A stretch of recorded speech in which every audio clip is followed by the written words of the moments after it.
주님께서 여러분과 함께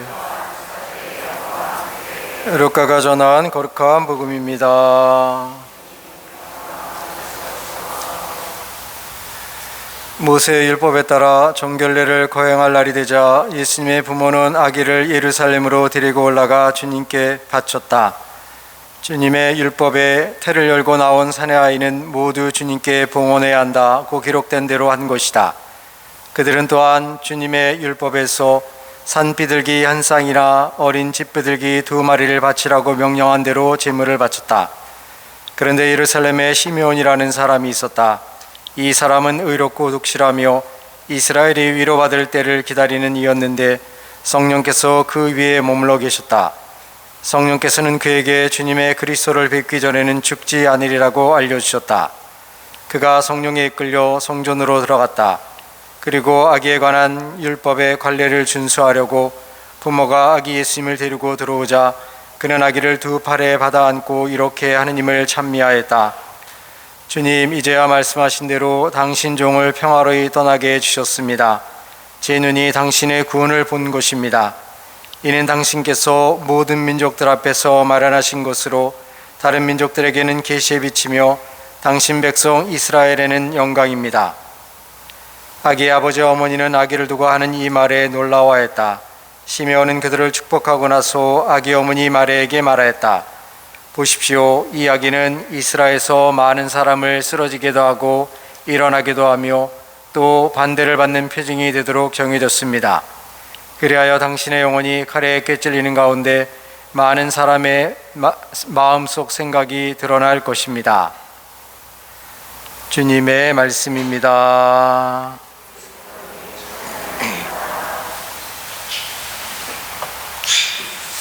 선배스님, 눈이 조금 와가지고 어떻게 오실 때 어렵지 않으셨어요? 좀 약간 길이 좀 미끄럽죠? 그렇게 이런 날은 앞으로 오지 마세요. 그래도 넘어지면 큰일 나니까 무리하지 마시고 편안하게 이렇게 오시면 좋겠습니다. 이제 유치원 아이들이 방학을 해가지고 요즘은 이제 그 방과후 아이들, 엄마 아빠가 직장 다니는 아이들만 이제 유치원에 오더라고요. 근데 오늘도 이제 어떤 할머니가 아이를 이렇게 데려갔는데 아이가 날 딱 보니까 손을 딱 벌리면서 신부님 그러는 거예요. 그래서 뭔가 봤더니만 뭐가 같아요? 장갑 새로 샀다고. 색동 장갑이더라. 색동 장갑. 신부님 나 장갑 새로 샀어 이렇게 오는 거예요. 근데 그걸 딱 이제 그 할머니가 그 손주의 그 모습을 보면서 너무너무 행복한 얼굴 표정 짓는 거 있죠? 그 느껴지세요? 그거 어떻게 손주 있는 사람만 느끼는 거 아니에요? 아니요. 어쨌든 하여튼 그 할머니의 그 표정이 너무너무 행복한 그런 얼굴 표정을 해줬습니다. 그래서 뭐 저도 기쁘고 할머니도 기쁘고 그 아이도 기쁘고 다 기쁜 거죠. 그러니까 돈이 있으면 되게 행복한 것 같아요. 그래서 뭐 농담이지만 어쨌든 그래서 그 행복하는 그 모습을 바라보면서 예수님의 탄생도 우리들에게 이렇게 행복감을 주는, 기쁨을 주는 시간이구나 하는 것을 이렇게 생각하게 되는 거죠. 오늘 복음에서도 예언자 시므온하고 예수님의 가족들의 만남 이야기가 나오죠.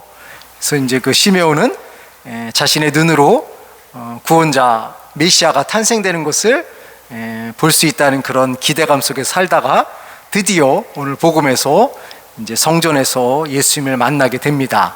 그러자 그 아기를 받아 안고 기쁨에 넘쳐서 하느님을 찬양하는 내용이 오늘 복음에 나오죠. 근데 그 시므온이라는 예언자가 예수님을 만났을 때 그 감동적인 그 기쁨이 얼마나 컸을까 이렇게 생각해 보면 쉽게 상상은 잘 안 되더라고요. 왜냐하면 그분은 일생 동안 구세주의 탄생을 기다리면서 살아왔던 그 여정의 결과 예수님을 만났다는 그 기쁨의 가치는 우리가 생각하는 그 기쁨의 가치와는 좀 다르지 않을까. 우리는 어찌 보면 예수님의 탄생을 학수고대하는 때는 뭐 대림시기 정도? 그 위에는 별로 이렇게 예수님의 탄생에 대한 어떤 느낌이 좀 약하지만 아마 시므온 그 예언자는 일생을 쭉 살아오면서 자기 눈으로 구원자의 탄생을 고대하면서 살아왔기 때문에 그 긴 여정의 끝에서 예수님을 만났기 때문에 그가 느꼈던 그 감동은 우리가 성탄절에 느끼는 감동보다도 훨씬 더 깊고 크고 넓지 않았나 하는 생각을 합니다.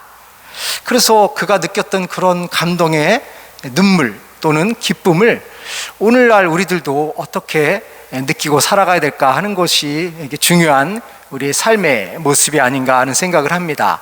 물론 성전에 이렇게 예쁜 구유가 꾸며져 있고 그 안에 누워 계신 예수님이 계신데 그 구유를 바라보면서 우리가 느끼는 기쁨과 벅찬 감동이 단지 성전에서만 느끼는 것으로 끝나는 것이 아니라 우리의 일상사를 살아가면서도 그 기쁨이 늘 우리 마음 안에 남아있고 그 남아있는 그 기쁨을 통해서 우리의 삶이 조금이나마 행복해질 수 있고 감사의 마음이 넘쳐 흐를 수가 있다고 한다면 예수님의 탄생은 진정 우리의 기쁨이 되는 것이죠.